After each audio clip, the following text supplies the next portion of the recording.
नमस्कार शेतकरी मित्रांनो, मागील त्याला सोलार पंप योजनेमध्ये एवढ्या प्रकारचा सध्या घोळ चालू आहे मित्रांनो. कारण की भरपूर शेतकऱ्यांना, जवळपास सर्व शेतकऱ्यांना वेंडर सिलेक्शनचे ऑप्शन आलेले आहेत, पण वेंडर सिलेक्शन हे दिसत नाही, कोटा हा खाली दाखवत आहे. कारण की काय होत आहे माहिती आहे का, याच्यामध्ये जे वेंडर आहे ते एजंट लोक आहे, यांच्या जे ओळखीचे लोक आहे यांचेच पंप काय सिलेक्शन होत आहेत. तर मित्रांनो, ज्यावेळेस वेंडर आपल्या लिस्टमध्ये येतात त्यावेळेस ही वेबसाईट हँग मारते, वेबसाईट चालत नाही, वेबसाईट मेंटेनन्समध्ये दाखवते. पण रात्री 10 ते 12 वाजल्यानंतर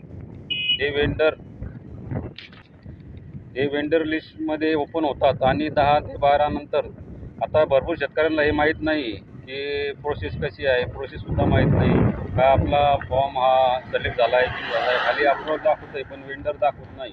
कारण की 10 ते 11 या दरम्यान वेंडर येत आहेत आणि ज्याला ते माहीत आहे ते जे लोक आहेत, जे एजंट लोक आहेत ते आपले वेंडर सिलेक्शन करून घेत आहेत. पण वेंडरमार्फत सिलेक्शन होत आहे, कारण की वेंडरला ते त्यांच्याकडे वेगळी ॲप असते, त्या ॲपच्या माध्यमातून ते जे ओळखीचे शेतकरी आहे, जे पैसे घेऊन हे कामं करत आहेत. तर अशा आणि सर्वसाधारण शेतकऱ्यांना वेंडर हा कोटा खालीच दाखवत आहे. कारण की भरपूर शेतकऱ्यांच्या याच्यात फसवणूक होत आहे. कारण की शेतकऱ्यांनी 4 ते 5 महिने झाले पेमेंट केलेले आहे, पैसे भरलेले आहे.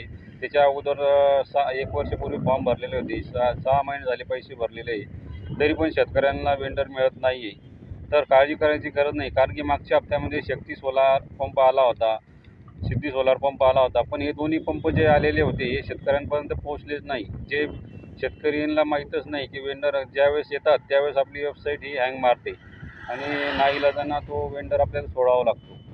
तर असे हे शेतकरी मित्रांनो, असा हा सोलार पंपमध्ये घोळ चालू आहे. तर हा सरकारने कुठंतरी याला बंदीच घातली पाहिजे किंवा काहीतरी मॅसेज दिला पाहिजे की आज कंपनी ॲड होणार आहे, तुम्ही सिलेक्शन करून घ्या. अशी कुठलीही माहिती न राहता वेंडर येतात, जे एजंट लोक आहेत सिलेक्शन करून घेतात त्यांच्यामार्फत आणि साधारण शेतकऱ्यापर्यंत ही माहिती पोहोचत नाही, ते वेंडरचीच वाट बघत आहे. तर असं असले तर कसं होणार मित्रांनो, कारण की भरपूर शेतकऱ्यांनी कशा प्रकारे पैसे भरलेले ते त्यांना माहीत. मित्रांनो, असं सुद्धा होत आहे की वेंडर सिलेक्शन शेतकरी करत नाही, तरी बी त्याची ऑटोमॅटिक कंपनी ही कोणतीही कंपनी सिलेक्ट होऊन जात आहे. कारण की तो शेतकरीला माहीतच नाही की कसं जायचं. भरपूर वर्षापासून त्यांचं जे पोर्टल आहे पेंडिंगमध्ये आहे, अप्रूव्हल दाखवत आहे, पण सिलेक्शन शेतकरी करत नसल्यामुळं त्यांचे सुद्धा ऑटोमॅटिकली वेंडर सिलेक्शन होत आहे. तर असं न करता तुम्ही 10 ते रात्री 12 वाजेपर्यंत चेक करत राहा, कारण की वेंडर ही 10च्या 11च्या दरम्यान येत आहे. तर मित्रांनो, तुम्ही 10 ते 11पर्यंत अपडेट राहा, तुम्हाला ते वेंडर मिळून जातील आणि कंपनीसुद्धा सिलेक्ट होऊन जाईल. कारण की आता सध्या कोटा कमी असल्यामुळं हे असे खेळ खेळत आहे. कारण की सोलार कंपनी हे शेतकऱ्यांना येड्यातमध्ये काढण्याचं काम करत आहे आणि एजंट लोक यामार्फत पैसे कमवत आहे. तरी सर्वसाधारण शेतकऱ्याच्या यामध्ये नुकसानच आहे.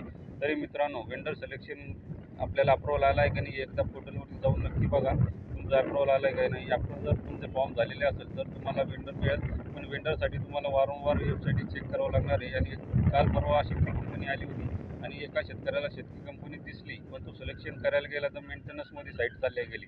तर मित्रांनो, असे हे कार्यक्रम सध्या सोलार पंप शेतकऱ्यांसोबत करत आहे. असे हा आणि कुठलाही मेसेज येत नाही की सोलार कंपनी कधी येणार आहे, कशी येणार आहे. तर मित्रांनो, तरी पुढच्या आठवड्यामधून भरपूर कंपन्या वेंडर लिस्टमध्ये येणार आहे. तरी वेंडर लिस्ट सिलेक्शन करण्याची घाई करू नका, चांगलाच पंप सिलेक्शन करा व हा मेसेज सर्व शेतकऱ्यापर्यंत पोहोचा. कारण की सर्व शेतकऱ्यांना याची माहिती झाली पाहिजे की वेंडर लिस्ट येत आहेत आणि इतर शेतकऱ्यांचे कसे सिलेक्शन होत आहे. तर 10च्या 12च्या दरम्यान तुम्ही अपडेट राहा आणि वेंडर सिलेक्शन करून